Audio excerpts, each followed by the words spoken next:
جہاں تک کہ آپ سازش کی بات کرتے ہیں، ہم نے جنرل باجوہ سے اس وقت بھی کہا کہ اس وقت کہ ہمیں جانتی ہے امریکہ کی ہسٹری، کیسے اس نے ایوب خان کے زمانے میں اس فوج کے اوپر، اس ملک کے اوپر پورا کنٹرول رکھا ہوا ہے۔ ہم نے باجوہ سے کہا کہ ٹائم آ گیا ہے کہ ہم امریکن ہیجمنی جو ہے اس کو توڑیں، مگر باجوہ کا جواب یہ تھا کہ امریکہ کو کرٹیسائز کریں۔ آج کل کی جو فوج ہے، ہمیں تو یہ معلوم ہو رہا ہے کہ یہ پاکستان کے عوام سے دور ہو رہی ہے۔ پاکستان کے عوام اور فوج کے درمیان اتنا فاصلہ ہو گیا ہے کہ یہ ایک نہایت خطرناک سچویشن میں ہم پہنچ گئے ہیں۔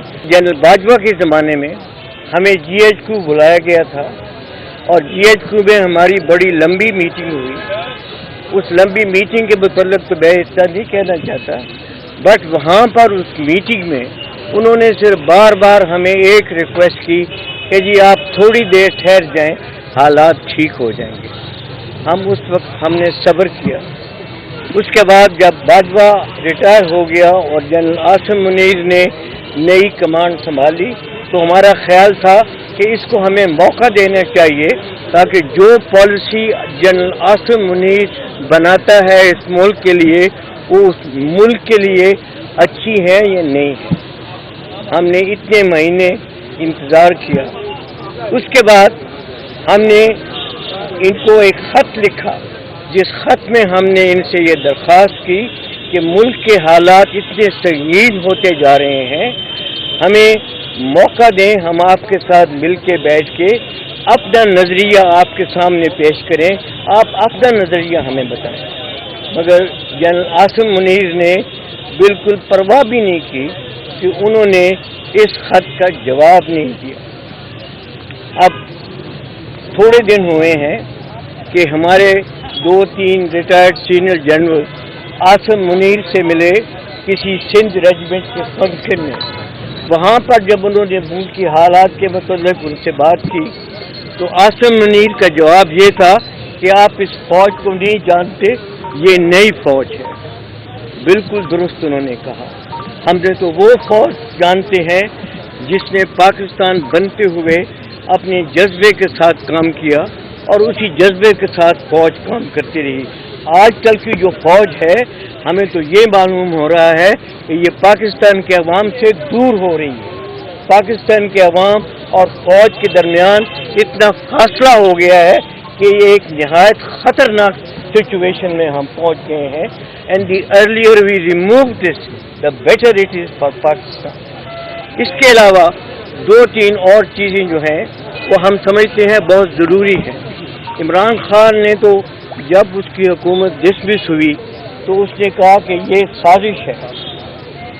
بیسیکلی یہ سازش اب نہیں شروع ہوئی، یہ سازش جو تھی یہ right from the creation of Pakistan. General Shamshad صاحب بتائیں گے کہ کیسے لیاقت علی کے زمانے سے سازش شروع ہوئی، جس میں امریکہ نے پاکستان کے اوپر اپنی پالیسیز مسلط کرنا شروع ہوئی۔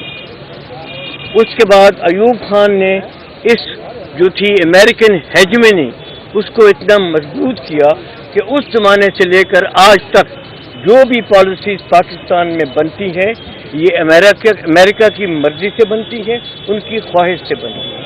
A time has come when we have to break these shackles of the American hegemony over this country. اس کے علاوہ جو مین چیز ہم اس وقت کہنا چاہتے ہیں وہ یہ ہے کہ یہ اس وقت پاکستان کا ڈیفائننگ مومنٹ ہے۔ اگر قوم اس وقت کھڑی نہ ہوئی تو یہ قوم جو ہے، یہ ملک جو ہے یہ تباہ ہو جائے گا۔ ہم نے اس ملک کو بنتے دیکھا ہے، ہمارا جس جذبے کے ساتھ یہ ملک پیدا ہوا ہم نے وہ جذبہ دیکھا ہے اور ہم خاموش نہیں رہ سکتے اس ملک کی تباہی کو دیکھتے ہوئے۔ ہماری جتنی بھی ابھی زندگی ہے ہم ڈیووٹ کریں گے پاکستان کی مضبوطی کے لیے اور پاکستان کی سالمیت کے لیے۔ ایک سوال آپ سے ہے، آپ یہ بتائیے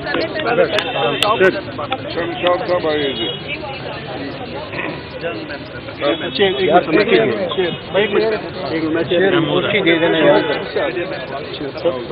اللہ الرحمن الرحیم. میرا تعلق تعارف کرایا گیا ہے کہ میں بھی سویلین جرنیل ہوں، اور اس کے ساتھ میں یہ کہنا چاہوں گا کہ میرا تعلق پاکستان کی اس جنریشن سے ہے جس نے پاکستان بنتے ہوئے دیکھا، اس کو ٹوٹتے ہوئے بھی دیکھا، اور آج میں اس کو بکھرتے ہوئے دیکھ رہا ہوں.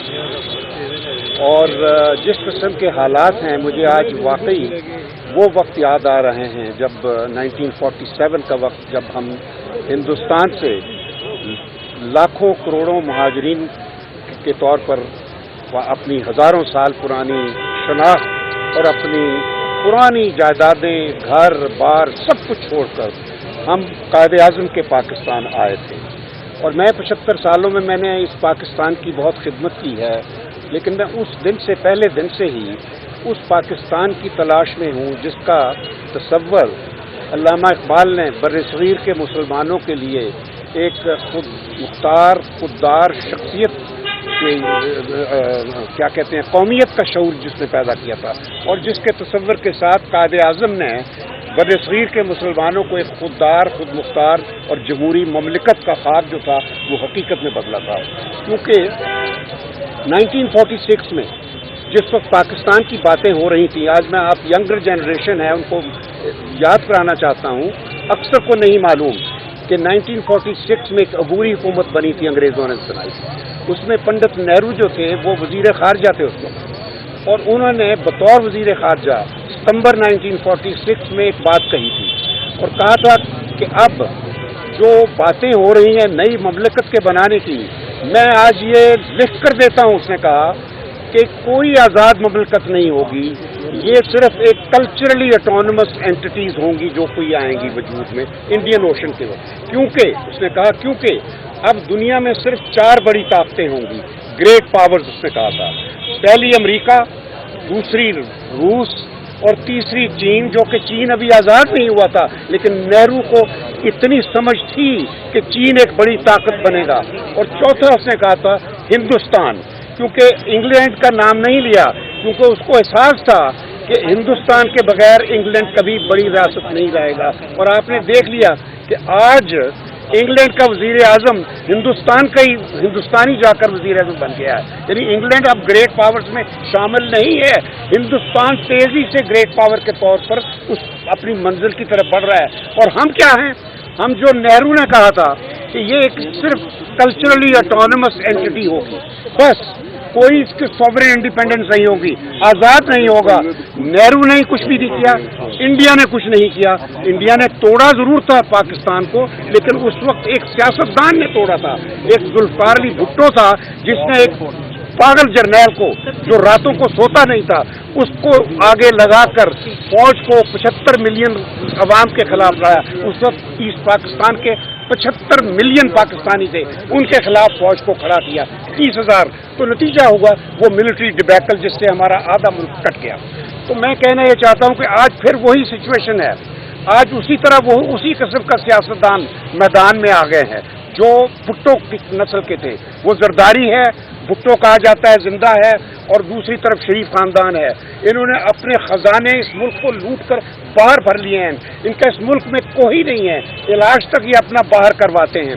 تو آج وہ جو نہرو کی جو پیشین گوئی تھی وہ انہوں نے پوری کر دی ہے. پاکستان ایک صرف ایتھنک اور یعنی زبانی اور لسانی بنیادوں پر ایک کلچرلی اٹونومس اینٹی کے طور پر بن گیا ہے.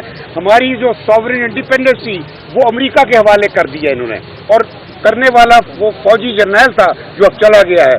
جس فوج کا یہ ذمہ داری تھی کہ پاکستان کی آزادی کا تحفظ کرے وہ اس کا سپہ سالار تھا.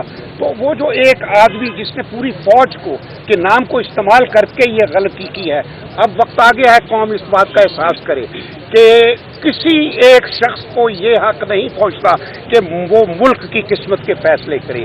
کوئی یہ نہیں فیصلہ کر سکتا کہ اس چور کو پاکستان کا رولر ہونا چاہیے, اس باہر کی طاقت کو پاکستان کے اوپر مسلط ہونا چاہیے. اب صرف پاکستان کے عوام وہ فیصلہ کریں گے کہ ہمارا رولر کون ہوگا, اور اس کا صرف ایک ہی طریقہ ہے جو کہ ساری دنیا میں تسلیم شدہ ہے, اور وہ ہے انتخابات, فری اور فیئر الیکشنز. وہ اگر نہیں ہوں گے تو یہ ملک برباد ہو جائے گا. تو آپ لوگ سب سے, میں آپ کے تصور سے پاکستانی عوام کو اپیل کرتا ہوں, اور میرا یہ یقین ہے کہ پاکستان کے اداروں کو برباد کرنے میں پہلے بھٹو تھا, آج یہ سیاستدان ہیں, یہ برابر برباد کر رہے ہیں. یکے بعد دیگرے جوڈیشری, پارلیمنٹ کو انہوں نے تباہ کر دیا ہے, ایک تھیٹر بنا دیا ہے.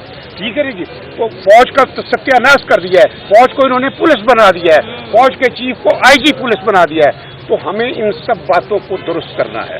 ان اداروں کو ان کا جو تکریم ہے, ان کی جو تحریم ہے اور جو ان کی عزت ہے وہ ریسٹور کرنی ہے. فوج, پاکستان کی فوج بڑی دنیا میں تسلیم شدہ فوج ہے, اس کو پاکستانی عوام نے ہمیشہ 75 سالوں سے سپورٹ کیا ہے, اور ابھی بھی کریں گے ہم انشاءاللہ, کیونکہ فوج اسی طرح قائم ہے. صرف یہ ایک آدمی جب آ جائے وہ غلط فیصلے کر کے, تو 6 لاکھ 7 لاکھ فوجیوں کے نام پر جب غلط فیصلے کرے تو ایسے لوگوں کا ہمیں علاج آئندہ کے لیے کرنا ہوگا.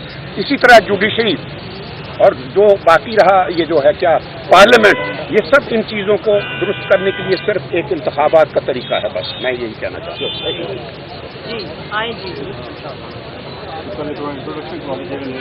آپ بھی ان کے بات کرتے ہیں. بسم اللہ الرحمن الرحیم. میں نیوی سے ریٹائرڈ وائس ایڈمرل ہوں. 43 ایئرز آف سروس کے بعد ریٹائر ہوا. اس وقت جس حالات میں پاکستان ہے, میری صرف ایک ہی پورے پاکستانیوں سے ایک گزارش ہے کہ ہم سب کو مل کر ایک قانون کی حاکمیت, کانسٹیٹیوشن کو ڈیفینڈ کرنا چاہیے. اور جو حالات اس وقت پاکستان کے ساری دنیا میں جا رہے ہیں وہ انتہائی شرمندگی کے باعث ہیں. تو ہمیں سب کو کوشش کر کے کانسٹیٹیوشن کے پیچھے کھڑا ہونا چاہیے اور قانون کی حاکمیت ہونی چاہیے. ہم نے ساری زندگی فوج کی, نیوی کی سروس کی, اور ریٹائرمنٹ کے بعد بھی جب تک ہم زندہ ہیں ہم اس ملک کے لیے جان جو بھی کر سکتے ہیں کریں گے. بہت بہت شکریہ. نام بتائیں گے. وائس ایڈمرل خاور علی. آئیں پلیز. ابھی میں سب کے نام آپ لوگوں سے گروپ میں شیئر کر رہی ہوں. السلام علیکم, میرا نام میں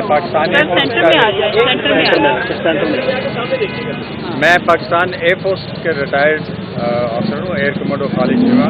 میں ایئر فورس کو ریپرزینٹ کرتا ہوں, ویٹرنز آف پاکستان, جو کہ ہماری آرگنائزیشن ہے, جو کہ retired army, air force, navy کے جتنے آفیسرز ہیں ان کی ہماری ایک آرگنائزیشن ہے. اور میرے سینئر حضرات نے جو کچھ کہنا تھا کہہ دیا. میں نے بھی کوئی 34 سال ایئر فورس کے اندر گزار کے فائٹر پائلٹ کا کام کیا ہے, مگر اب ریٹائر ہو کے ہمیں بھی وہی ہے کہ ایک قوم کو ابھارنا ہے, ہم سب کو مل کے اس ملک کو سدھارنا ہے. جو بدنامی ہو رہی ہے فوج کی, اسی کے اندر ایئر فورس اور نیوی بھی سب کہتے ہیں کہ جی آرم فورسز میں آ رہے ہیں, یہ ان کو بھی بدنام کر رہے ہیں. مگر بات یہی ہے کہ ہم سب کو مل کے کام کرنا ہے اور اس ملک کو واپس اس کی طرف لے کے جانا ہے جو کہ آج سے کوئی سال پہلے چل رہے تھے. تو اس ملک کے لیے ہم سب کو باہر نکلنا ہے. اور اب جب ضرورت پڑے گی, کیونکہ اب جو 6-7 لاکھ ایئر فورس ہے, یا ملا کے ایئر فورس نیوی ملا کے جو 8.5-9 لاکھ لوگ ہیں, وہ 22 کروڑ لوگوں پہ تو نہیں کچھ کر سکتے. تو ایئر فورس اور نیوی کے جتنے میرے کولیگز ہیں سارے اسی اوپینین کے ہیں, جو ریٹائرڈ بھی ہیں, سرونگ بھی ہیں, کہ بھئی ہمیں اس ملک کے خاطر قربانی دینی پڑے گی, اس ملک کو واپس صحیح راستے پہ چلانا پڑے گا. جو کچھ پچھلے سال میں ایک ہوا ہے یہ بالکل پاکستان کی خیر خواہی کے لیے نہیں ہے. بہت بہت شکریہ. ایئر کموڈور خالد چیمہ. کلوزنگ ہے سر, آپ اٹھیں. آپ